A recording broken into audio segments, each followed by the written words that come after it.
Desde sempre, o homem considerou e continua a considerar o fogo como um meio de fácil e rápida utilização, com o fim de conseguir os seus objetivos imediatos. Aceitemos, sem complexos, que neste ecossistema mediterrâneo temos de viver com o fogo. Tornemo-lo, pois, nosso aliado, estudemo-lo bem e depois utilizemo-lo com bom senso. Mas quando o fogo sai fora do controlo e se transforma em incêndio, a floresta tem de ser protegida. Este é o lema de quem serve e serviu a floresta com o propósito de a proteger e preservar. É com a criação da Administração Geral das Matas do Reino, em 1824, que surgem os primeiros trabalhadores florestais com funções relacionadas com o combate a incêndios. Nesta altura, os incêndios florestais eram uma realidade com uma dimensão reduzida, uma vez que era uma floresta com menos combustível, onde os matos e a lenha eram uma mais-valia. E nas matas do reino, quando um incêndio ocorria, os trabalhadores florestais, juntamente com a população, rapidamente uniam esforços para extingui-los.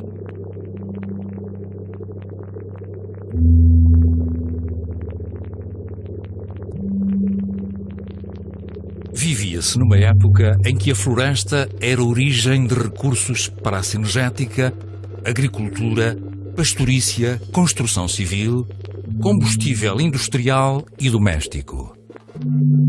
Os mestres e os guardas florestais surgem como as principais figuras de vigilância, proteção e combate a incêndios. O seu trabalho e os seus conhecimentos baseavam-se na experiência e no contacto direto que mantinham com a floresta, de modo a defendê-la. A água era de difícil acesso e poucas vezes utilizada, e o combate era baseado na forma como se percepcionava o comportamento do fogo, a sua interação com a vegetação, a sua propagação, a influência dos ventos, a dinâmica dos combustíveis. Pois era com esse conhecimento empírico que se utilizavam as ferramentas manuais e o contrafogo para fustigar o incêndio.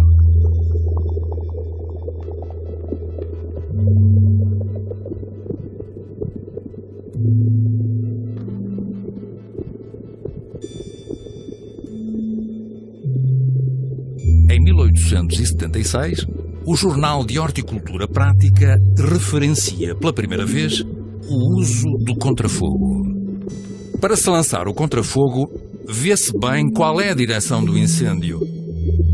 E diante dele, em toda a sua largura, num ponto em que já exista um obstáculo natural, como um caminho ou aceiro, uma parte da floresta limpa de mato, acumeada de um monte, deita-se fogo, tomando todas as precauções para que não recue nem se propague em diversas direções. Quando o incêndio chega ao lugar em que o contrafogo tudo destruiu, encontrando o arvoredo carbonizado e o solo coberto de cinza, extingue-se por si mesmo. Empregando este recurso, atacando-se o fogo pelo fogo, tem-se vantajosamente defendido imensa superfície arborizada. Em 1916, o jornal O Século ilustra este processo num artigo intitulado Um fogo no Pinhal de Leiria. A fase culminante da batalha é o contrafogo. Abre-se um aceiro largo, lança-se lume, bem estendido, do lado onde lavra o incêndio. Este novo fogo vai ao encontro do outro. Avançam ambos velozes, rosnam cóleras tremendas, chocam-se com estranho estampido e ambos expiram numa explosão medonha, indo as últimas línguas de fogo e rolos de fumo desfazer-se bem alto na atmosfera. Segue-se então um brusco silêncio de morte. Se o mar encrespado, bramindo furioso, se estagnasse de súbito num lago dormente, não nos chocaria mais brutal impressão de contraste. Em 1921, o Manual do Mestre e do Guarda Florestal diz: emprega-se às vezes o contrafogo, que consiste em opor o fogo ao fogo.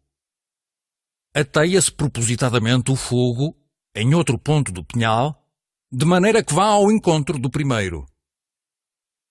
Quando os dois fogos se encontram, há uma espécie de luta entre os dois, luta que acaba por fazer com que ambos, como que cansados, diminuam a violência, apagando-se por fim.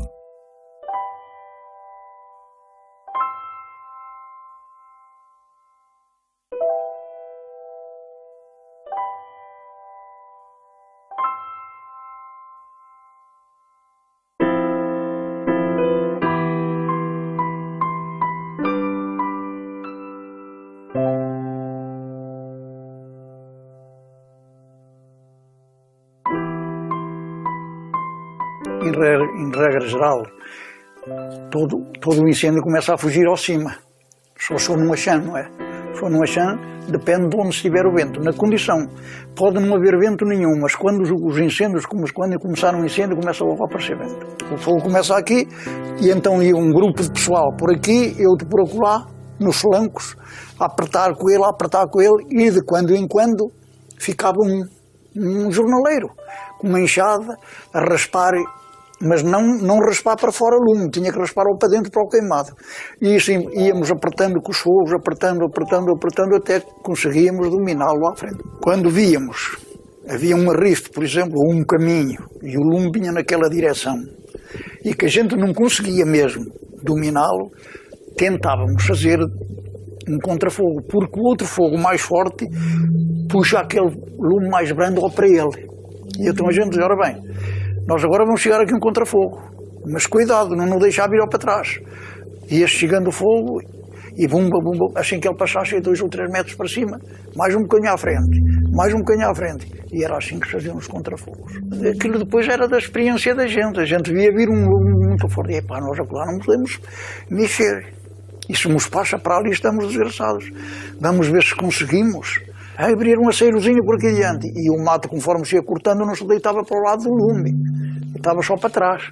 E então deitava-se o mato cortado para aqui e a gente chegava a colar ou para cima. Assim é que a gente... Mas isso depois é a experiência da gente lá no campo. Depois a prática do campo é que faz isso. E depois, se houver um que já esteja treinado naquilo, vai ensinando os outros. Agora, se for tudo que nunca tenham feito, andam por lá à deriva. Depois a prática é que vai fazendo. A prática da vida é que vai fazendo o homem. Mas tive tempo, tinha mais amizade à serra do que às terras do meu pai. As terras, a serra é que me dava o pão, e eu tinha um gosto naquilo que, ai Jesus, agora pronto, agora acabou.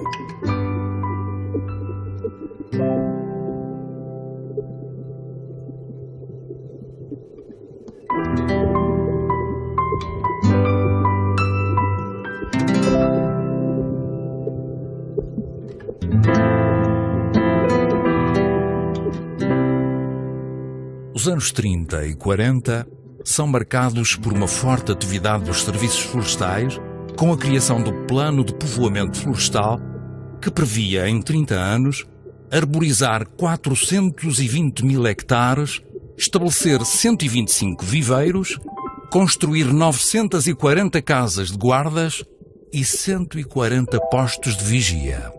Os serviços florestais apostam na hierarquização e disciplina dos mestres e guardas florestais, com funções na floresta, caça, pesca, silvopastorícia e incêndios florestais.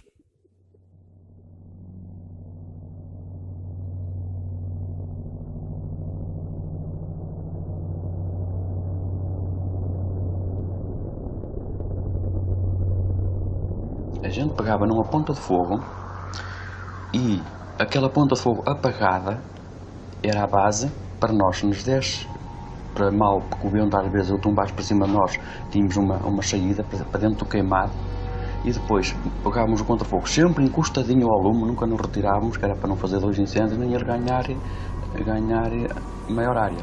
Era sempre encostadinho a eles, sempre, até que aguentassem a temperatura, eram mesmo ficadinhos neles. E então sempre uma ponta apagada, para que, como disse, se nos corresse mal, fugir para trás já para a queimada, para não ficarmos dentro. E então a gente ia com as enxadas, fazia uma bala por ali abaixo, um carreiro, ia atrás um homem com um malho, daqueles mais jeitosos, outro a chegar então ao contrafogo com segurança, e a gente fazia uma faixa de 100, 200, 300, 400 metros, 500, e chegávamos ao fim e a gente olhava para trás, estava o incêndio apagado, estava o rescaldo feito, estava tudo seguro, tudo perfeito. A gente trabalhava com aquilo que tinha, mas havia as maneiras de trabalhar com o que havia. O conhecer ajuda muito, ajuda muito. Até facilita muito o apagar o incêndio, porque a gente, para quem conhece, não põe contrafogo porque vê que não há condições. Antes, acha que as condições de apagar que são melhores. Para quem conhece, se achar que o contrafogo é melhor, até metro, mas com muita perfeição, não é de qualquer maneira. Não é? Ora bem, a floresta é assim. Há quem veja a floresta como um emprego, há quem veja a floresta como o que interessa é passar lá. Até há quem bota umas cestas, há quem vai uns quilómetros, quem vai uns combustíveis. Eu não alinho nada disso. Para mim, a floresta é a sua essência.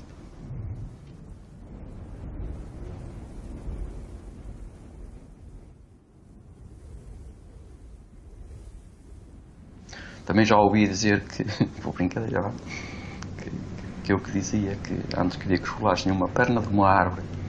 Então, mas na brincadeira, não é? Não tenho culpa de ser assim.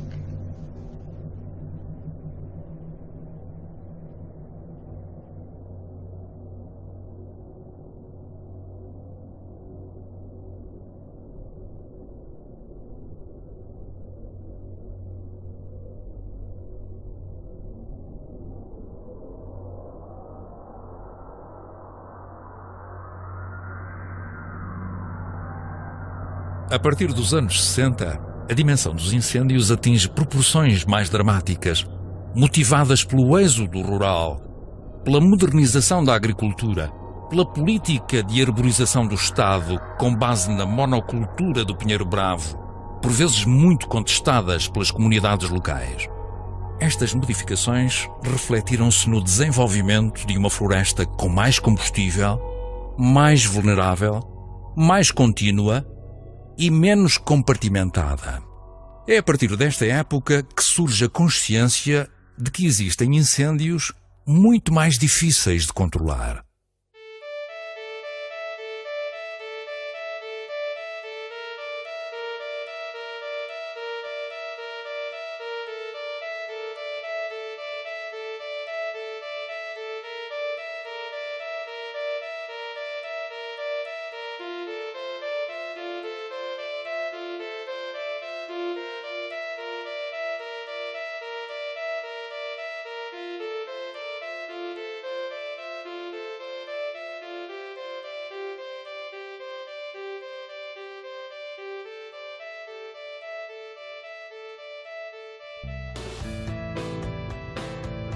Os antigos guardas florestais, portanto, tinham efetivamente uma experiência muito grande nessa área e, portanto, eu comecei a aprender com eles. A maior força de trabalho, digamos, no combate aos incêndios florestais estava, efetivamente, no número de pessoas que tínhamos, que eram profissionais dos serviços florestais, nomeadamente dos jornaleiros, e que eram pessoas que eram depois chefiadas pelos guardas. Primeiro, portanto, analisava-se as condições atmosféricas, o vento, todos esses fatores, os fatores climatéricos, tudo isso. Eram métodos mais empíricos, mas o que não há dúvida nenhuma é que a experiência deles, portanto, eles sabiam qual era o momento certo e também porque conheciam as regiões muito bem. Sabiam onde é que estavam as janelas de oportunidade e quando eles, efetivamente, passavam a ter confiança em nós e já diziam, pronto, agora és tu, eu quero que isto se faça desta forma, e daí surgiu no meu caso, portanto, acabei por fazer o primeiro, o segundo, o terceiro, o quarto e por aí fora, se bem que sempre com eles ao lado.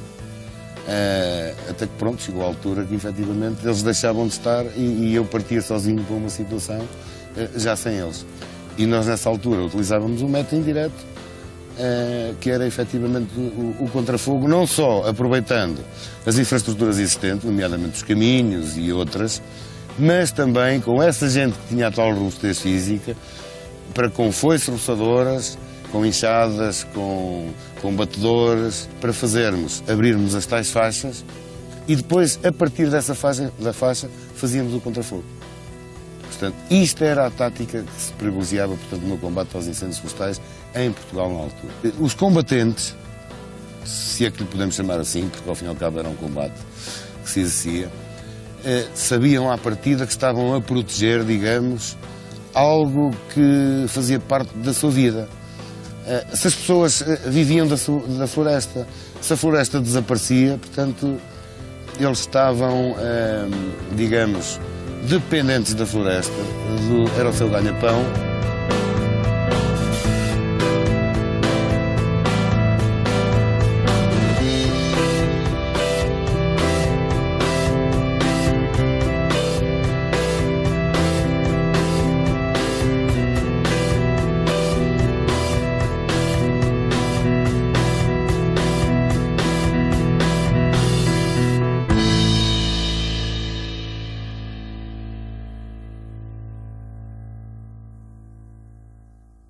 É a partir desta data que os mestres e os guardas florestais assumem forte protagonismo no combate a incêndios e no uso do contrafogo.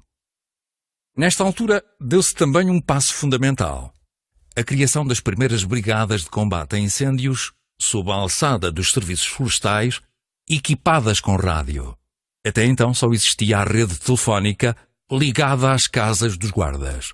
Estas brigadas eram compostas por pessoal dos serviços e que, na época de maior perigo, permaneciam em quartéis situados em sítios estratégicos das serras. Quando soava o alerta, embrenhavam-se na floresta e enfrentavam o fogo.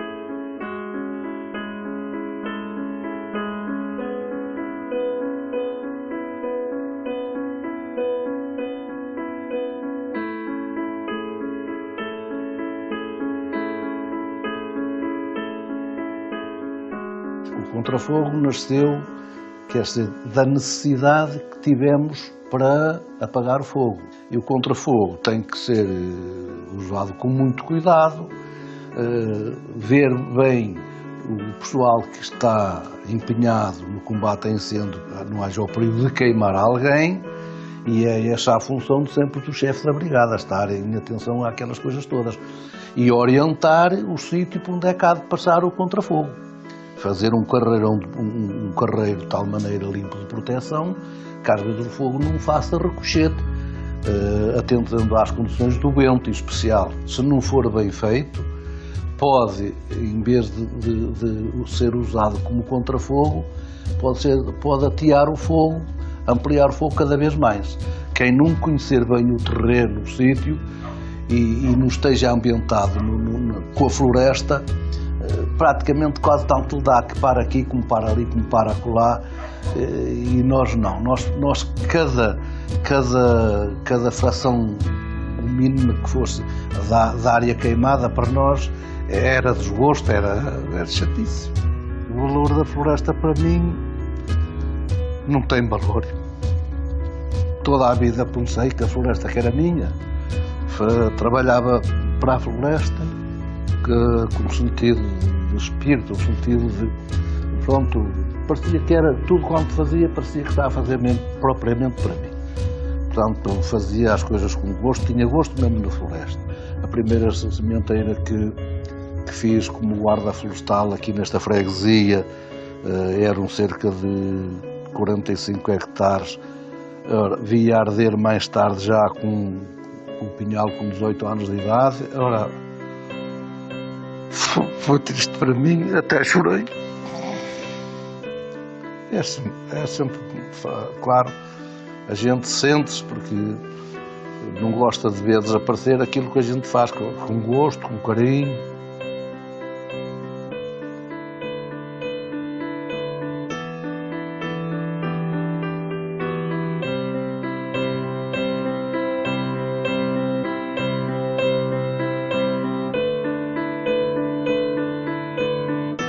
Em setembro de 1980 foi criado o Serviço Nacional de Bombeiros e logo em outubro o Serviço Nacional de Proteção Civil. Em dezembro desse ano, o Decreto Regulamentar 55/1981 veio clarificar as competências das diversas entidades. Os serviços florestais passaram a ser responsáveis apenas pela prevenção e detecção. e aos corpos de bombeiros passaram a competir o combate e o rescaldo. Esta separação total de competências não incorporou, na altura, a experiência e conhecimentos acumulados pelos serviços florestais no combate a incêndios florestais ao longo de mais de 100 anos. Mais do que uma técnica e uma ferramenta de apoio ao combate a incêndios florestais, o contrafogo faz parte da história de vida de quem sempre lutou e defendeu a floresta. Executar um contrafogo como ferramenta para apoiar a extinção de um incêndio é algo que foi e deverá ser sempre realizado com base na competência, segurança, experiência e sabedoria.